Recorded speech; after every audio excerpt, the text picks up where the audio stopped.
B'siyata d'shmaya, we're going to learn Eirovin Daf Lamed Beis. We're going to start at the last line of Daf Lamed Aleph Amud Beis. In the previous sugya, we discussed a Rav Yechiel. Rav Yechiel maintained that Chazaka Shliach Oiseh Shlichusai. The Gemara was referring to a shliach, to an agent who had committed himself to setting up an eruv for somebody. We can comfortably presume, a chazaka is a presumption, that shliach oiseh shlichusai, an agent, a messenger, somebody who commits himself to do something for somebody else, that we can rely that he actually did it. Omar of Nachman, b'shel Torah, ein chazaka shliach oiseh shlichusai. If the transaction, if what needed to be done was one that was biblically required, then we cannot presume that shliach oiseh shlichusai, and we cannot rely on it. B'shel soifrim, however, if what was needed of the shliach is a rabbinical one, then chazaka shliach oiseh shlichusai, only then can we rely on this presumption of shliach oiseh shlichusai. That was Rav Nachman. Rav Sheishes Omar, echod zeh ve'echod zeh, chazaka shliach oiseh shlichusai. You can rely on this chazaka, on this presumption, even regarding isurim min haTorah, even regarding biblical halachas. Continues the Gemara, Omar of Sheishes, mino aminelo. I'm going to try and bring proof, says Rav Sheishes, that you can rely on chazaka shliach oiseh shlichusai even for issues that are min haTorah. Ditnan, we learned in the Mishnah, in Menachos, Mishekorav ha'oimer, on the second day of Pesach, they would bring the korban oimer, in Pesach in the morning, which was a korban that was from the first crops of the harvest, was put onto the Mizbeach. Only afterwards, hutar hachodosh, miyad. As soon as the korban oimer was offered onto the Mizbeach, then the new crops, the crops of the new year, were allowed to be used immediately. Varachoikim, those people who lived further away from Yerushalayim and didn't know exactly at what point the korban was offered, from what time of the day were they allowed to eat from the new crops, mutarin michatzeis hayom ve'elech, from midday and on, they're allowed to eat from the chodosh, from the new crops. Asks the Gemara, v'hachodosh the issa to eat chodosh and the heter to when you can eat it after the oimer was brought is min haTorah. Uktani harachaykin mutarin michatzeis hayom ve'elech. How can the people further away take it for granted that sometime before chatzos the korban oimer was offered and therefore they can now eat chodosh? It's a biblical issa to eat chodosh before the korban oimer was brought. Maybe they didn't bring the korban oimer. Can we rely that the kohanim did their duties when they were supposed to, which is a similar concept to chazaka shliach oiseh shlichusai? Lav, can we not assume from this Mishnah mishum chazaka shliach oiseh shlichusai? So I have proof from this Mishnah that we can rely on such a chazaka even for biblical isurim. Asks the Gemara of Rav Nachman. Rav Nachman said you cannot rely on chazaka for things that are min haTorah, b'shel Torah. How then does Rav Nachman explain this Mishnah? Why can the people further away from Yerushalayim eat chodosh at midday? They do not know, they didn't see with their own eyes, or they didn't have witnesses to say that the korban oimer was brought. How can they assume that it was brought? Says Rav Nachman, Hosam keduktani taima. There it's different. It's not merely that anyone that's supposed to do something, that's committed to doing something, that undertakes to do something, we can take it for granted that he's done it. No. Over there was a Beis Din that was overseeing what was happening in the Beis HaMikdash, and the Beis Din would make sure that there would be no procrastination whatsoever. And since there was a special Beis Din set up to make sure that nobody in the Beis HaMikdash procrastinates, that's why the people elsewhere can assume that by chatzos the korban oimer had indeed been offered. But anywhere where you do not have such a Beis Din, you cannot rely on chazaka oiseh shlichusai by isurim d'oraisa. Ve'ikad omra. There's another version to this. Omer of Nachman, it's Rav Nachman bringing proof. Mino aminelo. How do I, Rav Nachman, know that you cannot rely on the presumption that chazaka, that shliach oiseh shlichusai by min haTorah, by isurim min haTorah, diktani taima lefi sheyodim shein Beis Din misatzlin boy. Because we know that that Mishnah that we just mentioned in Menachos, the only reason the people outside Yerushalayim can eat after Chatzos from the new crops and rely that the Korban Oim had been brought is only because there was a Beis Din there. Beis Din hu deloi misatzlin boy, ho shliach misatzil boy. You see clearly that it's only because there was a Beis Din. But in a regular case where there's no Beis Din, and it's just a regular agent that is committed to doing something, we cannot rely that he's done what he had to do. And therefore, B'Shel Torah, Rav Nachman says, we do not use the chazaka of shliach oiseh shlichusay. Rav Sheshes.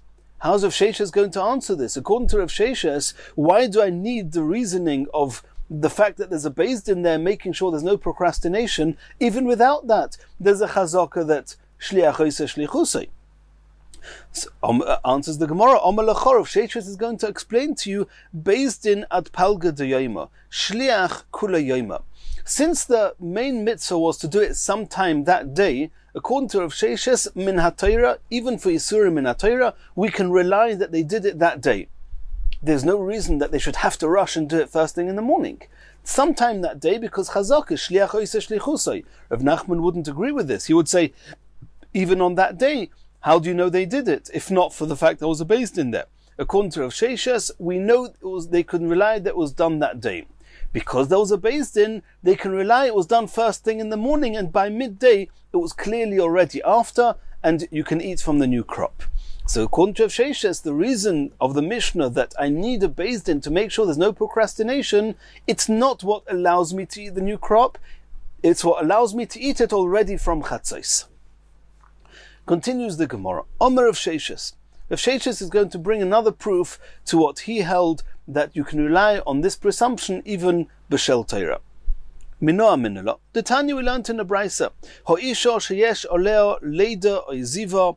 A woman who's either after birth or has been tomei with ziva, and before, even after they've been through the whole purification process and they are tohir, they are not allowed to eat any korbanos, any hektish, until they have brought a special korban, which is a set of birds.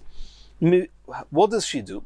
Mivia mois, she brings the money which would pay for these two birds, v'noisenes b'shofar, and she would put it into a money box designated for this purpose, which was the shape of a shofar. It was narrow at the top, wide at the bottom, so nobody could pull any money out.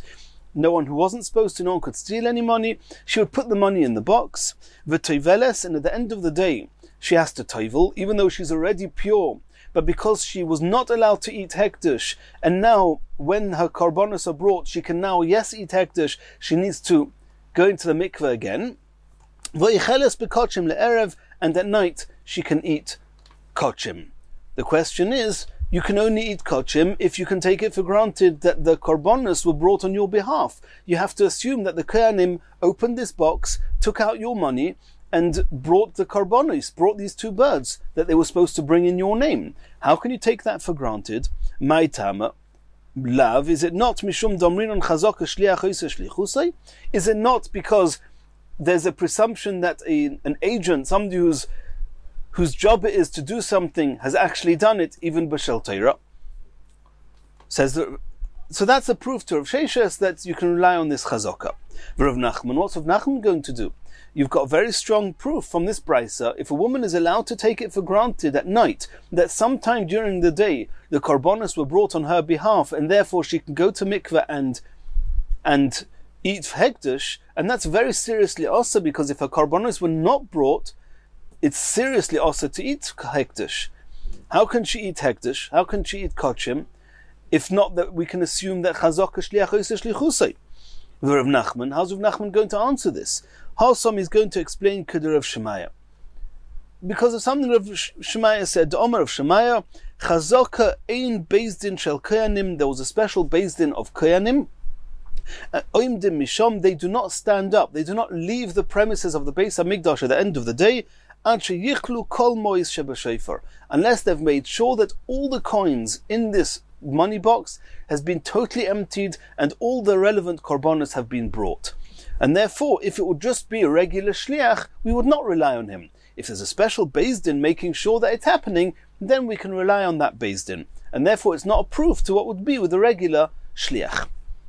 Continues the Gemara, Omer of Sheishes. Rav Sheishes is going to try and bring another proof that Chazak oise shlichusai, shliach oise shlichusai, even b'shel Torah. Minoa minola. The Tanya we learned in a brisa. Ha'omer lechaver, if somebody says to his friend, say, go out to the field, v'likeit lechot te'enim te'enosi, and I allow you to pick as many figs as you want from my fig tree. And the owner of the fig tree, the one that sent him, has no idea how many figs his friend is going to pick.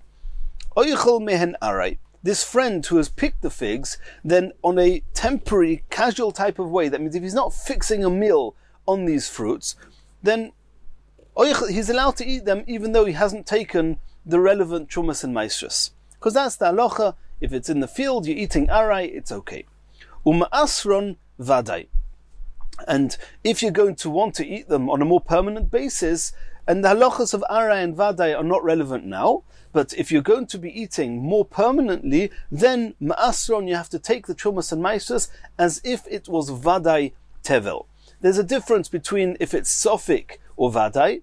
If it's vadai, you have to give the ma'aser rishon to the Levi, you have to give the ma'aser oni to the oni. If it's just a sofik, you have to separate it, and then you can now eat the fruits, but you do not need to actually give the ma'aser to the Levi or to the oni unless they can prove that indeed it needed taking ma'aser from. However, if it's vadai, if it definitely needed ma'aser taken from, you have to give it to the Levi or to the poor person. So if the owner told his friend, go pick my figs, and the owner doesn't know how many he's going to pick, there's no way in the world that the owner is going to say, I'm letting him pick his fruits, and I'm going to take maestras, trumas and maestras, for those fruits from elsewhere to make sure that he doesn't eat fruits and that have not been taken maestras from. He won't do that because he doesn't know how many fruits his friend is going to pick. He doesn't know how much trumas and maestras to take. However, if the owner says, Molei lecha kalkolozu, fill up this basket te'enim mite'enosi from figs from my fig tree, now the owner does know how many figs he's going to take. He's going to take a basket full. Then, oichel mehen arai, then when he eats, he can eat arai, and he does not need to take trumas and maestras, or ma'asron demai.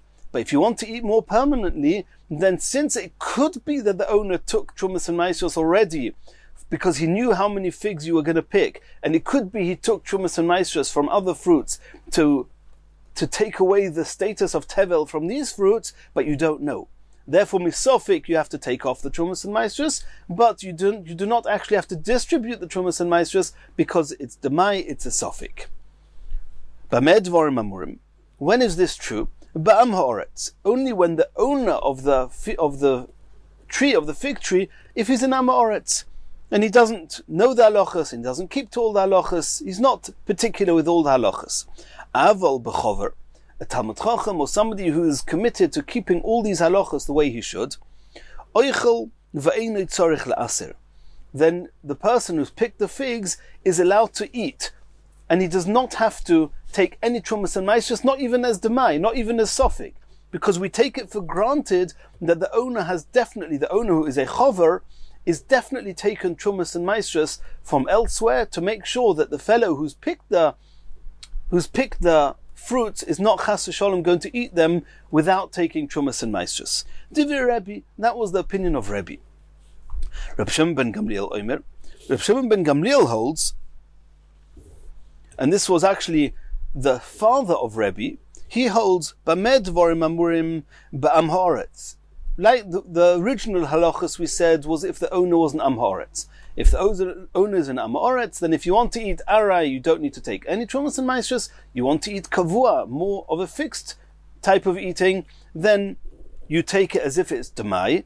Aval b'chover. However, if it's a talmud chacham who owns the tree, eino oichel achi aser, then you're not allowed to eat anything until you take maisa vadai, because we can take it absolutely for granted that he did not take trumas and maestras. If the owner was an am haaretz and the owner knew how many figs you were going to pick, then it could be he took trumas and maestras.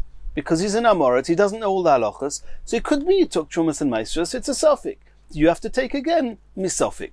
But if he's a Talmud Chacham and he knows the halachas, he's a chover, he knows the halachas, we know he didn't take Trumas and Maisrus. Why? As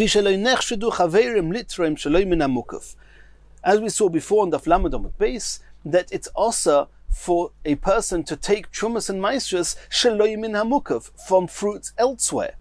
You're not allowed to do that. And therefore, if it's a chover, we know that he knows he's not allowed to take fruits from elsewhere. Whenever you take Trumas and Maisrus, you have to take off part of the fruits that you're actually making from tevel to make them kosher, to make them allowed to be eaten. And you're not allowed to tell somebody, go take figs from my tree and I'll make sure that Trumas and Maisrus are taken from figs elsewhere. And since the chover knows he's not allowed to do that, we can take it for absolute granted that Trumas and Maisrus have not been taken.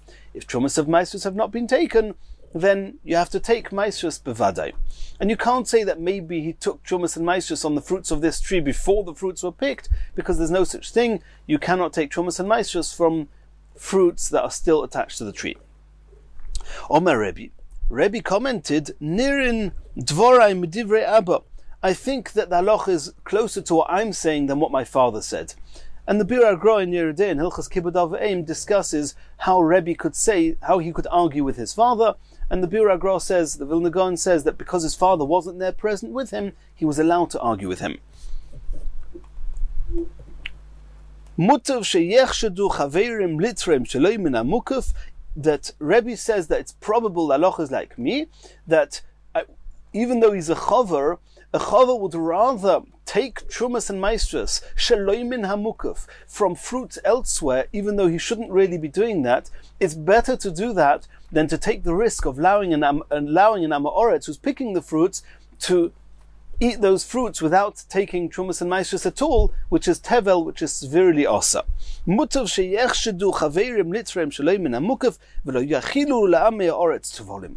Rather than taking the risk of allowing this Amoretz who picked the figs to eat tevel chas v'shalom. This is the end of this long brisa that Rav Sheshes brought. Says the Gemara. So what do we see from here?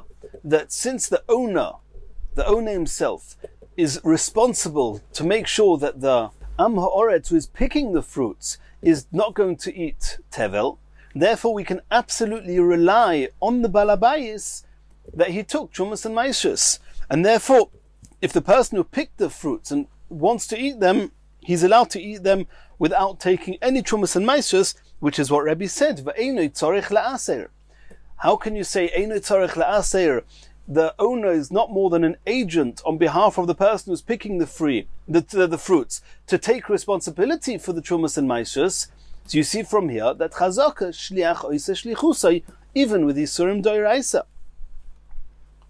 Says the Gemara, Ad kan lo pligi, elo de mar sovar nechshedu, or mar sovar lo nechshedu. You see that even Reb Shimon ben Gamliel, what's Reb Shimon ben Gamliel arguing with Rebbe? He only argues because he says that there's an issa to take fruits from elsewhere. And therefore, if the owner of the fruits is a Talmud Chacham, we can assume he's not going to take Trumas and Maisrus. It means they're only arguing, elo de mar sovar, Rebbe holds nechshedu, that even though it's not the preferred way of taking Trumas and Maisrus, we assume that the owner who is a chover will take Trumas and Maisrus in order to save the person who's picking the fruits from eating tevel. Umar Savar, Shimon ben Gamliel argues and says, Lo nechshedu. Since one should not take Trumas and Maisrus like that, we assume he didn't take Trumas and Maisrus. Avul kule alma. In any other scenario, in an event where there's no isser to take Trumas and Maisrus from elsewhere, then Chazaka shliach oisa shlichusa. Even Reb Shimon ben Gamliel would agree to Rebbe that we can assume that the owner would have taken the Trumas and Maisrus, because there's a presumption that an agent does what he's committed to do, what he has to do. So you see clearly, Chazaka shliach oisa shlichusa, even b'shel Torah. This is proof to Rav Sheshes. But Rav Nachman, how's Rav Nachman going to explain this? According to Rav Nachman, how can you say that Einoi tzorich la'aser, that you don't need to take any Maisrus, and you can assume that the owner, in the event that he's a chover, took Trumas and Maisrus? According to Rav Nachman, you're not allowed to rely that shliach oisa shlichusai b'shel Torah. Hasam k'der Rav Chanina chuzah. Over there is different because of what Rav Chanina Chuzah said. To Omer Rav Chanina Chuzah, Chazakahu al chover she'einoi moitzi dover she'einoi mesukan mitachas yodei. There's a new perception here, and that is regarding Trumas and Maisrus, and specifically regarding Trumas and Maisrus, there's an added punchline, and that is that a chover, a Talmud Chacham who's very stringent in these halachas of Trumas and Maisrus, we take it for granted that he would not allow any fruits to go out of his reshus unless they are mesukon, unless they are not tevel. So even though a regular shliach, we would not rely that however, over here, in the same way as we saw before that the koyanim, they have a beis din making sure that they do what they have to do, over here there's an added chazaka, a presumption, not a presumption that an agent does what he has to, rather a presumption that an chover would not allow tevel out of his reshus. And therefore over here, if not for the issa of litreim shaloi min amukov, according to Shimon ben Gamliel, if not for that, he would agree that one would be allowed to eat from these fruits and from these fruits without taking any trumas and maisrus, because a chover does not allow fruits out of his reshus without taking trumas and maisrus. Continues the Gemara. Omar Mar, we saw in this long brisa that Rav Sheshes brought regarding this fig tree, this owner who allows somebody to pick his fruits. Let's look a little bit more into one phrase we said there. When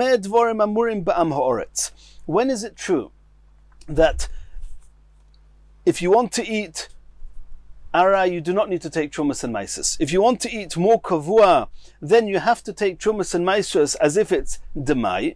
When is that true? If the owner is an am haaretz and it's a suffix, did he take trumas and maisus? Did he not? Aval b'chover, if the person who owned the fruits, owned the tree, is a Talmud Chacham, is a chover, then either way it's not a suffix. Either he definitely took trumas and maisrus because he would not want the person picking the fruits, the am haaretz who's picking the fruits, to eat tevel, or he definitely did not take maisa because he knows that he's not allowed to take trumas and maisrus from elsewhere.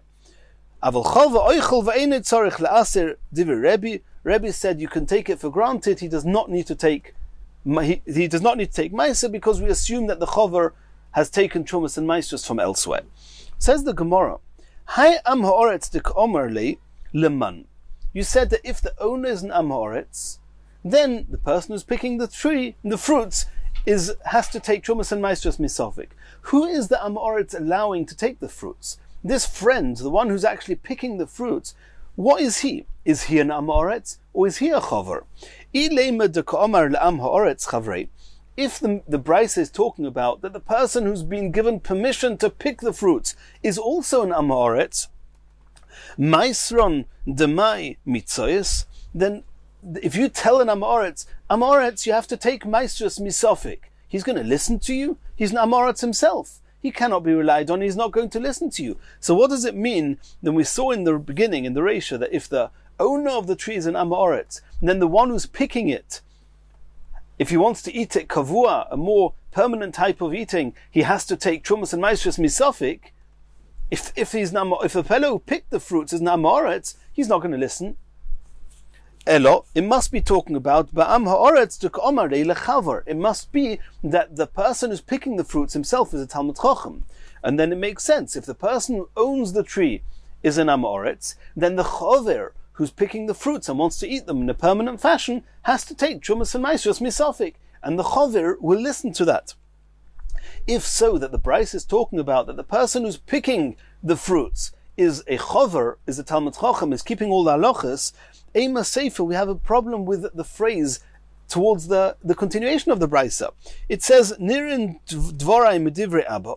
Rebbe said that it's more probable that halacha is like me, that the owner of the tree, if the owner was a chover, that the owner of the tree took the maisrus, more probable than what my father, Reb Shimon ben Gamliel, said, that the owner definitely didn't take trumas and maisrus. Why? Mutav sheyechshedu chaverim litreim shaloi min hamukav, because the chaver would rather transgress the issue of taking truma from elsewhere, va'al yachilu l'amei haaretz tvolim, and not to make an am haaretz eat tevel. So you see that the person that picked the fruits was an Amoritz. We just said now it cannot be an Amoritz because in the Reisha it says that if the owner of the tree was an Amoritz, then the one who's picking the tree has to take misofik. An Amoritz is not going to listen to that.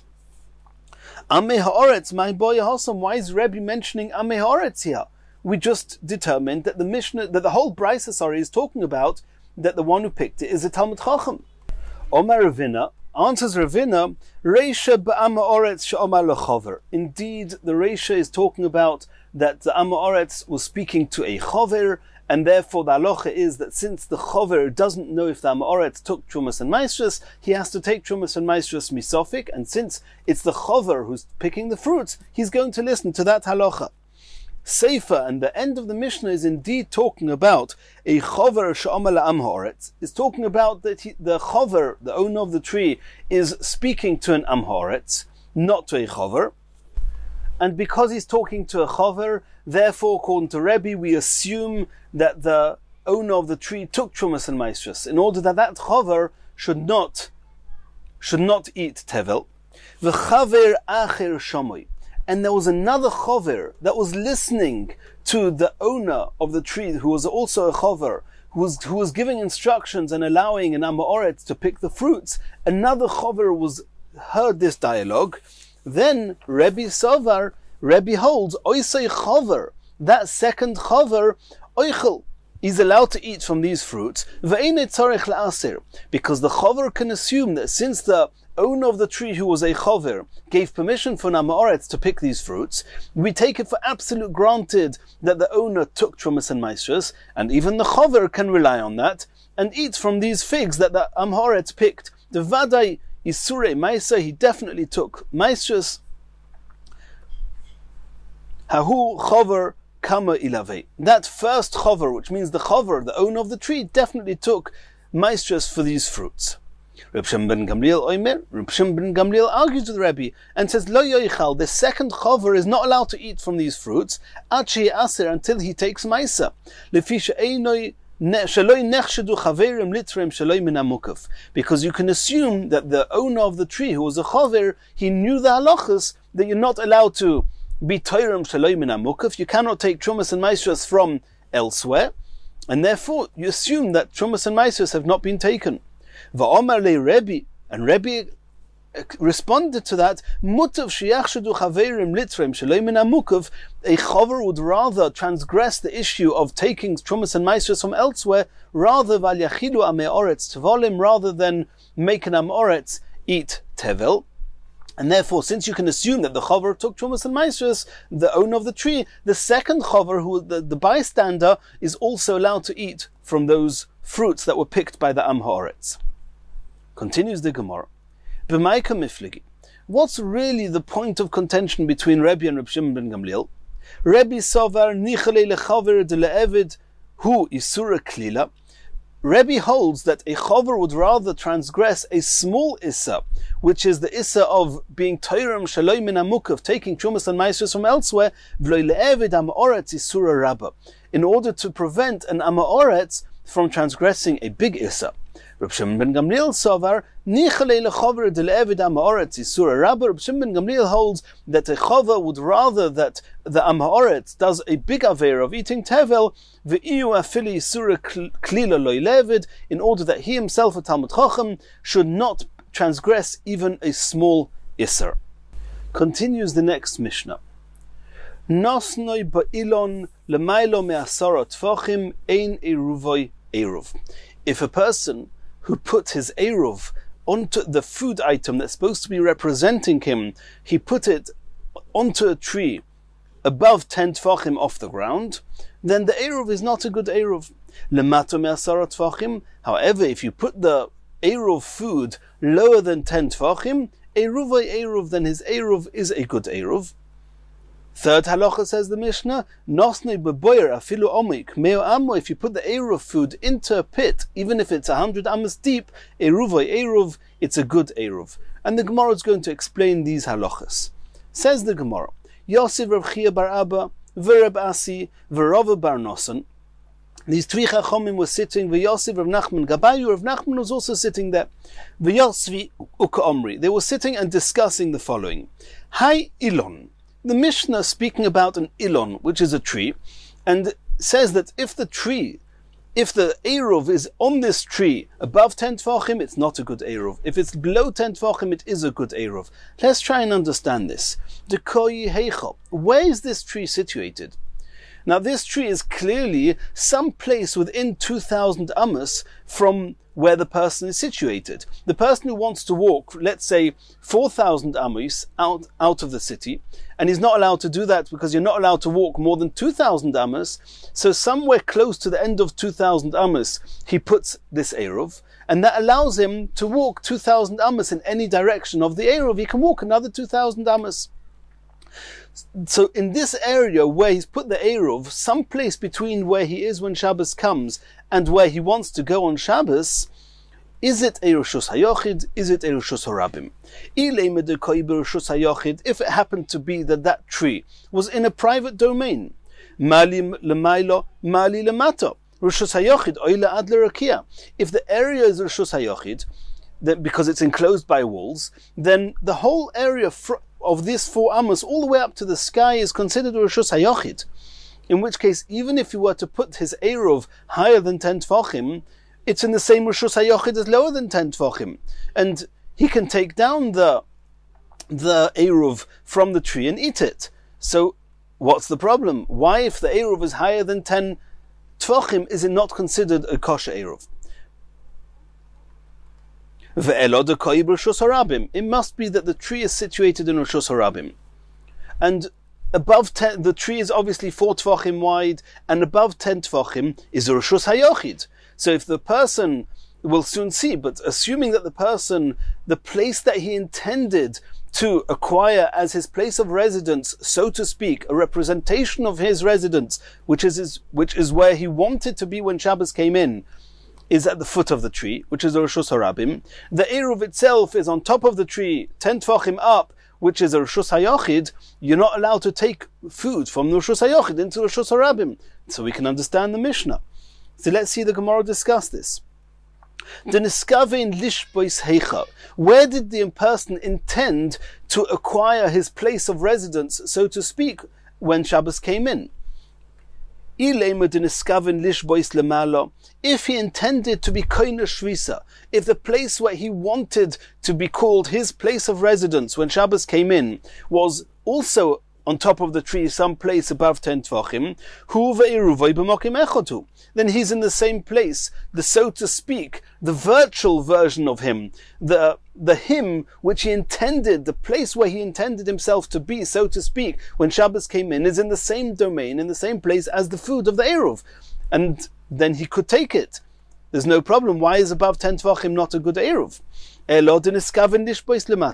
We're talking about a regular case where a person, he wants to be koine shvisa, his place of residence, so to speak, is at the foot of the tree, which we know is the Rishus Harabim. He's put the Eruv, whoever went to put the food there, put the food of the Eruv above 10 Tvachim. If it's above 10 Tvachim, you cannot take the food from above 10 Tvachim to below 10 Tvachim. And therefore the Eruv is not valid. However, if the food item is below 10 Tvachim on the tree, then it's not a Rishus Hayochid, and you're allowed to take it from the tree into the Rishus Harabim where he's situated. Asks the Gemara, there are other issues, but one of the issues which we have is even if the food is put less than 10 Tvachim on the tree, you're not allowed to remove anything from a tree on Shabbos. Because we're afraid you're going to climb on the tree, ultimately we're afraid you're going to break off a branch off the tree, which is severely asa. So how can you say that if the Eruv is on a branch of the tree less than 10 Tvachim off the ground, it's not in Rishus Hayochid, it's a valid Eruv, you're not allowed to take it off, you're not allowed to take the food off the tree on Shabbos? How can it be a valid Eruv? Says the Gemara, we're not changing from what we said before, that the tree is in Rishus Harabim and he intends to be koine shvisa at the foot of the tree in Rishus Harabim.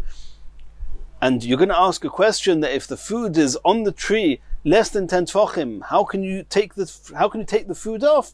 The Rebbe is following the opinion of Rebbe. The Omar kol dover shehu mishum shvus lo yigozur olov rabbanon. Even though we saw before in the Gemara on Daf Lamed Amud Beis that the Rabbanon hold that even Bein Hashmoshes, even twilight, where it's Sofik Shabbos, during the twilight area, all the Isurim Midrabbanon are Osur. Rebbe holds that anything which is a Shvus, which is only Osur Midrabbanon, Lo Gozru Olav Bein Hashmoshes. Then the span of time called Bein Hashmoshes, the twilight time, the Chachomim did not make these Isurim. And since when does a person koine shvisa? At what point does the Eruv have to be valid? Only during Bein Hashmoshes, when Shabbos sets in. And that's the time that determines where you are, virtually speaking, Eirovin speaking, where you are, where your food is. That's only determined Bein Hashmoshes. And since Bein Hashmoshes, the Isurim D'Rabbanon do not apply, according to Rebbe, therefore you're allowed to remove something from a tree. That's only an Issa D'Rabbanon. You can remove the food of the Eruv from the tree during Bein Hashmoshes, therefore it's a good Eruv. However, if the food was above 10 Tfachim, that's Rishus HaYochid. To carry food from Rishus HaYochid to Rishus HaRabim, that's an Issa D'Oraisa, that you're not allowed to do Bein Hashmoshes, so the Eruv is not valid. But if it's less than 10 Tfachim, it's a Karmelis, it's not going to be a Rishus HaYochid. Rishus HaYochid is only above 10 Tfachim, and therefore you're allowed to remove the food from the tree during Bein Hashmoshes. Omalu Rav Nachman responded, Yosher, what you said is correct. V'chein Omar Shmuel, and that's exactly how Shmuel explained the Mishnah that we're talking about, that the tree is in Rosh Hashanah, the person wanted to be koine shvisa in Rosh Hashanah, and the food is less than 10 Tvachim, and the reason that it's a good Eruv is because it's Bein Hashmoshes, and it only needs to be valid Bein Hashmoshes, and Bein Hashmoshes you're allowed to take something off the tree. So they responded to Rav Nachman, Posrisu bo kulehai, you and Shmuel, you analyzed this so thoroughly before we even discussed this, because you're telling me that you've already discussed this with Shmuel, and Shmuel came out to exactly our conclusion. Inhu nami hocha kapotriba. The Gemara is saying, why are you wondering how could it be that Rav Nachman analyzed this Mishnah so thoroughly? Well, you also did. You can see that you just worked through the Mishnah exactly in this way. Why are you wondering about the level of analyzing that Rav Nachman and Shmuel did? This is what they meant to say to him. Kavitu le Gemara. Gemara doesn't mean the Gemara, the Talmud that we have, because in those times the Talmud was all learnt by heart. What he meant was that, could it really be that this explanation that we just had, that's what you incorporated as the final and binding explanation of this Mishnah? Omar Luhu, Rav Nachman said, yes, this is how I worked it through with Shmuel, and this is how we learn this Mishnah. Itmar Nami, we also learned, Omar Rav Nachman, Omar Shmuel. Rav Nachman said in the name of Shmuel, Hocha be'ilon ha'oimid b'Rosh Hashanah, the tree is standing in Rosh Hashanah, Oskinon, that's the case we're talking about. Gavoya Asora, the tree is higher than 10 Tfachim. V'rochav Arba, and it's 4 Tfachim wide, which means that putting something on the tree above 10 Tfachim is putting the food into Rishus HaYochid. V'neskaven nishbois lemata, and he's intending to be koine shvisa in Rishus HaRabim. V'Rebbe, and it's following Rebbe, the Omar kol davar shu mishum shvus legozru olav bein hashmoshes, because the Mishnah follows Rebbe, that says that even something which is Osam Ridrabanon, but during Bein Hashmoshes it's mutter, and therefore you can remove the Eruv from the tree if it's less than 10 Tvachim down to the Rishus HaRabim during Bein Hashmoshes, and that's why it's a good Eruv. And another issue we would have had is how are you allowed to remove the Eruv from the tree less than 10 Tvachim? It has the status of a Karmelis. You're not allowed to carry from a Karmelis into Rishus HaRabim, and the same answer applies. The prohibition of carrying from a Karmelis into Rishus HaRabim is only midrabanon. During Bein Hashmoshes, it's mutter. So this is the end of the Gemara, how we've learned it according to Rav Nachman and according to Shmuel. Omar Rava. Rava is now introducing to us a new type of idea. Lo yishonu elo be'ilon ha'oimed chutz le'iburo shel ir, aval ilon ha'oimed b'toich iburo shel ir, afilu l'mayla me'asara hareizu eruv. So here Rav is introducing us a new concept. We know that a person who's in a town, then he's allowed to walk 2,000 amas not just from where he is when Shabbos comes in, but from the outskirts of the town. Because the whole town is considered as a single reshus, so to speak, like a reshus hayochid, a private domain, even though there might be reshus harabims in there, and even though there are places where you're not allowed to carry in the town because it's reshus harabim, and you're not allowed to carry from reshus hayochid to reshus harabim. However, as far as Eirovin Tchumen is concerned, and now we need to get into a new head of a concept which is an Eruv Tchumen concept, and that is that an entire city is considered as a Reshus HaYochid, is considered as a single 4 amos Reshus HaYochid, and therefore you start counting 2,000 amos beyond the city. Every city has outskirts. 70 2/3 amos beyond the city is still considered as part of the city, and you start counting from there. So if a person is in a city and he wants to walk not 2,000 amos outside the city, but he wants to walk 4,000 amos, then somewhere close to the 2,000 amos mark, he has to put an Eruv. And then Eruv, then virtually speaking, again, this is an Eruv Tchumen concept. It only exists in the world of Eruv Tchumen, where I can represent myself with food, and it's as if that is where I was situated, even though I'm in the safe confines of my home in the city, but since I put food there with the intentions of acquiring residence where the food is, it's as if when Shabbos came in I was where the food is, or close to where the food is, and therefore I can then walk 2,000 amos from where the food was in any direction on Shabbos. That's giving me another 2,000 amos to walk beyond the Eruv. What happens if that 2,000 amos mark happened to be within the outskirts of another town? What's the halacha? So Rava said that if you put an Eruv in the outskirts of, or even if it's the outskirts, and even more so if it's in the city, you put an Eruv in the city, then even if it's talking about a Reshus Harabim in Hilchas Shabbos, it's considered a Reshus Harabim. If the tree is in Reshus Harabim, but it's within the area of the outskirts of the town, then in the world of Eruv Tchumen, the entire city, including the outskirts, is considered a single domain, a single Reshus HaYochid. And in that world, a Reshus HaYochid is always 10 tefachim high. So it's as if a walled city, there's a discussion whether the city actually has to be walled or not, but the whole city is considered as if it's walled in and is full up to 10 tefachim. It's as if it's all a Reshus HaYochid. If so, if you have a tree there, even though in Hilchas Shabbos it's Reshus Harabim, in Hilchas Eruv Tchumen it's Reshus HaYochid, and therefore, if it's Reshus HaYochid, it's as if the whole area is blocked up. So if somebody wants to be koine shvisa at the foot of the tree, it's as if he's being koine shvisa 10 tefachim above the ground. This is a concept that we only hear about in Eruv Tchumen. And if it's as if I am situated 10 tefachim above the ground, then I am in the same domain as my Eruv, which is 10 tefachim off the ground. So even though in Hilchas Shabbos I'm not allowed to carry the Eruv from above 10 tefachim on the tree, which is Reshus HaYochid, down to the Reshus Harabim, because you're not allowed to carry from Reshus HaYochid to Reshus Harabim in the halachas of carrying, but in the halachas of Eruv Tchumen, it's as if I am situated above 10 tefachim in the same domain as the Eruv. And Rav introduces to us that even though you cannot take the food, if you're in the same Reshus, so to speak, in the world of Eruv Tchumen, you're in the same domain as the food, that's enough to be a valid Eruv. So Rav says in our Mishnah, that the Mishnah says that if the Eruv is above 10 tvachim, then the Eruv is not a good Eruv. According to Rav, that's only true if you're not within the outskirts of a city. But if you're within the outskirts of a city, even if the Eruv is above 10 tvachim, and even if the tree is situated in Reshus Harabim, it's a valid Eruv. The halacha of the Mishnah is only true when this tree is standing outside the outskirts of a city. If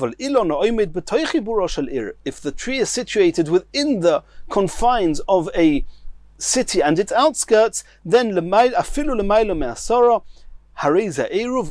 though the food is above 10 tvachim, and the place that the person, virtually speaking, wanted to acquire as his residence is at the foot of the tree, which is a Reshus Harabim, the Moso Commander Malyadomi, an entire city is considered in the terms of Eruv Tchumen, is considered as being completely full, as a full Reshus Hayochid, and as if everything is above 10 Tvachim, so to speak. It's as if everything is circled by a wall, a virtual type of Eruv Tchumen type of wall, and therefore you're in the same domain as the Eruv, and it's a valid Eruv even if it's above 10 Tvachim. Says the Gemara, very interesting, according to Yurova, that you've introduced an Eruv Tchumen type of domain, which allows you to make this Eruv kosher, even though in Hilchos Shabbos you're not allowed to take the Eruv to where you are. Even if you're not within the confines of the outskirts of a city, I can say the same thing. Even if you're at the bottom of the tree, or not you, but the place you intended to acquire as your place of residence is at the foot of the tree in the Reshus Harabim, and the Eruv is above your head, 10 Tfachim on top of a tree in Reshus Hayochid, it's also going to be kosher. Why? Given the Omar Rava expands his idea to another halacha.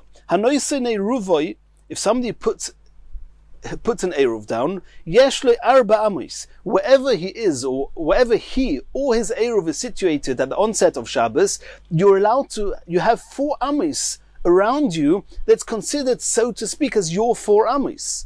And you can walk around it, and there's a number of halachas that we're going to still learn about later on. But it's as if you've created a type of Reshus Hayochid, even though there are no walls here. You're in Reshus Harabim. And if you carry from Reshus Hayochid to Reshus Harabim, it's seriously also. But in the world of Eruv Tchumen, there's a virtual type of Reshus Hayochid. It's as if I'm walled in. Even if you're outside the outskirts of a city. If so, says the Gemara, according to Rava, even outside the outskirts of a city, the person was at the foot of the tree, there's an Eruv Tchumen type of virtual type of walling around him for Amos, and that extends all the way up to the sky, because Reshus Hayochid oile ad l'rakia. So then again, I'm in the same domain as where my Eruv is, even if my Eruv is above 10 Tvachim. And then we have a question. According to Rava, with his new idea, a new type of walls, how are we going to understand our Mishnah that if the Eruv is above 10 Tvachim, it's not valid? Why is it not valid? Even outside the outskirts of a city. Since Rava said that anyone who places an Eruv, he has 4 Amos around him, it's a virtual type of Reshus Hayochid, and we know that the properties of a Reshus Hayochid, they go up all the way to the sky, and therefore, even above 10 Tvachim, the Eruv should be kosher.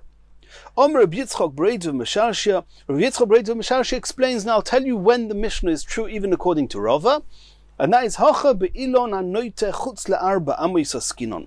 We're talking about that the branches of this tree extend beyond the 4 amos from where the person is. Normally, you cannot put the food outside 4 amos from the place that you wanted to acquire as your place of residence. But since he's under the tree, close to the tree, and here the Eruv is on the tree combines the food to the place of the person, or the place where the person wanted to be koine shvisa, so that's not an issue. However, this branch extends beyond 4 amos from where the trunk of the tree is, from where the person was koine shvisa. If so, if you're not within the confines of the outskirts of a city, and it's beyond 4 amos from where the person is, in which case the Rava's virtual type of Tchumen walls won't help you here. In that case, if it's above 10 Tvachim, not within the outskirts of a city, not within Daled Amos, then it's not in the same Reshus as you. If it's not in the same Reshus as you, you cannot reach it, and therefore the Eruv is possible, and that's what the Mishnah means, that the Eruv is possible when it's above 10 Tvachim. When this person intended to be koine shvisa, to acquire his place of residence, virtually speaking, at the trunk, the ikar, the trunk of the tree, asks the Gemara, if this is true, how we've just explained, that we're talking about a branch that's extending away from him, the horizontal branch that's extending away from him, then we have a grammatical a question here. It's more in terms of terminology, that the Mishnah was talking about, that it depends if it's above 10 tfachim or below 10 tfachim. Lemailo, lemato, above, below. Above, below means when you have something vertical and you have a higher spot and a lower spot. But now that we're saying, Rabbi Yitzchak Breder of Masharshi explained that we're talking about that you have a branch that's extending horizontally, then it's not about above and below, it's talking about a higher branch or a lower branch. If it's a higher branch, if the branch is more than 10 tfachim off the ground, and it's horizontal, extending beyond 4 amos from the base of the tree, then it's possible. If it's a lower branch, then it's okay. Why is the Mishnah using terms of mailo mato? Says the Gemara, no, that's not a problem. The Gemara asks, mailo mato. Why is it called mailo mato? It doesn't seem that it's a branch that's extending horizontally. And according to Rava, the way Rabbi Yitzchak explained it, we only understand the Mishnah if the branch is extending horizontally away from the tree.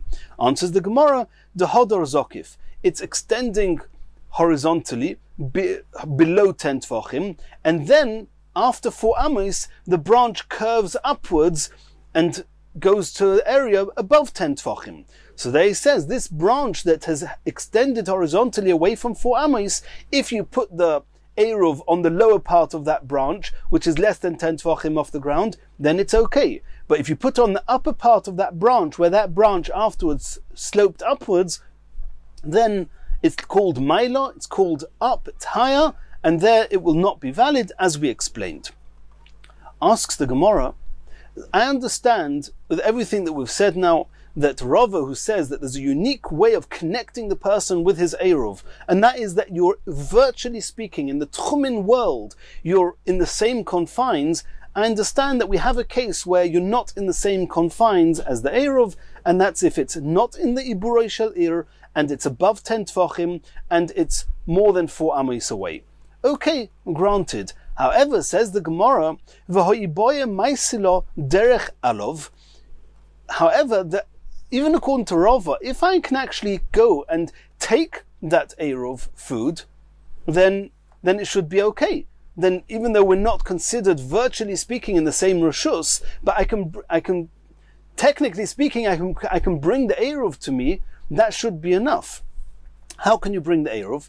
You can lower the Eruv from above 10 tfachim over the branch. The branch itself, which is protruding and extending away from 4 amos, is a carmelis, and he's going to bring the Eruv down along this branch to where he is, at the foot of the tree.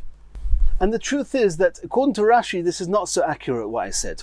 According to Rashi, the way it works is, since Reshus HaYochid is oile ad l'rakia, then virtually speaking, a person who's at the foot of the tree, and in Hilchos Shabbos it's in Reshus HaRabim, but he's got a virtual 4 amos around him, then virtually speaking, he is in the same Reshus as an area above 10 tfachim on the tree. And that, virtually speaking, he could then stretch out to the Eruv, which is also above 10 tfachim, and draw the Eruv towards him, virtually speaking. That means you can draw the Eruv, which is in Reshus HaYochid above 10 tfachim, and draw it towards you into the virtual Daled Amos, into a virtual Reshus HaYochid that you have surrounding you. And if so, again, even according to Rava, even if it's above tfachim, not above 10 tfachim, and not in the Iburo Shel Ir, and not within your Daled Amos, you can still reach the food. And if you can reach the food, even Rava will agree that it's a good Eruv. Says the Gemara, no. Kesherabim mekatfin olov. This branch that is stretching outwards, this branch itself is exactly 9 tfachim off the ground. And there's a halacha that anything which is exactly 9 tfachim off the ground, in the event that the public adjust their bags on their backs by holding these bags onto anything that's exactly 9 tfachim off the ground, it's considered a Reshus HaRabim, not a caramelis. If it's less than 9 tfachim, it's considered a caramelis because it's too low for people to comfortably use. If it's above 10 tfachim, it's Reshus HaYochid. If it's exactly 9 tfachim and the public use it, then it's considered a Reshus HaRabim. So now you've got a virtual type of Reshus HaYochid above where you are, above the base of the tree, which is virtually speaking where you acquired your residence. You have the food which is at the top of the tree, above 10 tvachim, also Rishus HaYochid. But what you have between the two is actually Rishus HaRabim, is airspace above a Rishus HaRabim. Because the branch that's extending this Eruv out is considered a Rishus HaRabim. And we know there's a halacha that to pass something from one Rishus HaYochid to another, via the airspace above Rishus HaRabim, even if it's above 10 tvachim. And normally there's no Rishus HaRabim above 10 tvachim. But when you're passing from one Rishus HaYochid to another, over the airspace of Rishus HaRabim, which was similar to what they did in the Mishkan, then it is Osa. If so, you've got again a problem. You cannot, even though you're in Rishus HaYochid, so to speak, a virtual type of Rishus HaYochid, a tchumin type of Rishus HaYochid, and the food is in Rishus HaYochid because it's on the tree above 10 tvachim, and even though they're both Rishus HaYochid, you cannot reach the Eruv, and since it's outside the Daled Amos, you don't have this virtual Rishus HaYochid which encompasses also the place, the residence of the person, and also the Eruv. Therefore, the Eruv will not be valid. Ukuda Ula, and this is based on Ula, the Omar Ula, Amud, a pillar, Tisha, which is 9 tvachim high, Rishus HaRabim in Rishus HaRabim, V'Rabim Mekatfin Alav, and the public, they lean on it in order to arrange and to help them with the packages they have on their shoulders. V'Zorak V'Noch Al Gabov, and you take and you throw something from one place in the Rishus HaRabim, and it travels in the Rishus HaRabim and lands on top of this branch, even though normally if something lands on a caramelis, or it lands above 3 tvachim off the ground, it could be in many cases it's not considered a hanocha in Rishus HaRabim. Ula says that if it was noch al gabov, if it landed on this pillar of exactly 9 tvachim that the public are using to adjust their bags, chayev is chayev, it's as if there was a hanocha on Rishus HaRabim. Since this branch is considered a Rishus HaRabim, the airspace above the branch is considered the airspace above Rishus HaRabim, carrying from one Rishus HaYochid to another over the airspace of Rishus HaRabim is seriously osa, and that's why the Mishnah says that if the Eruv is above 10 tvachim, the Eruv is not valid. In Mirz Hashem, in the next shir, we're going to continue from here.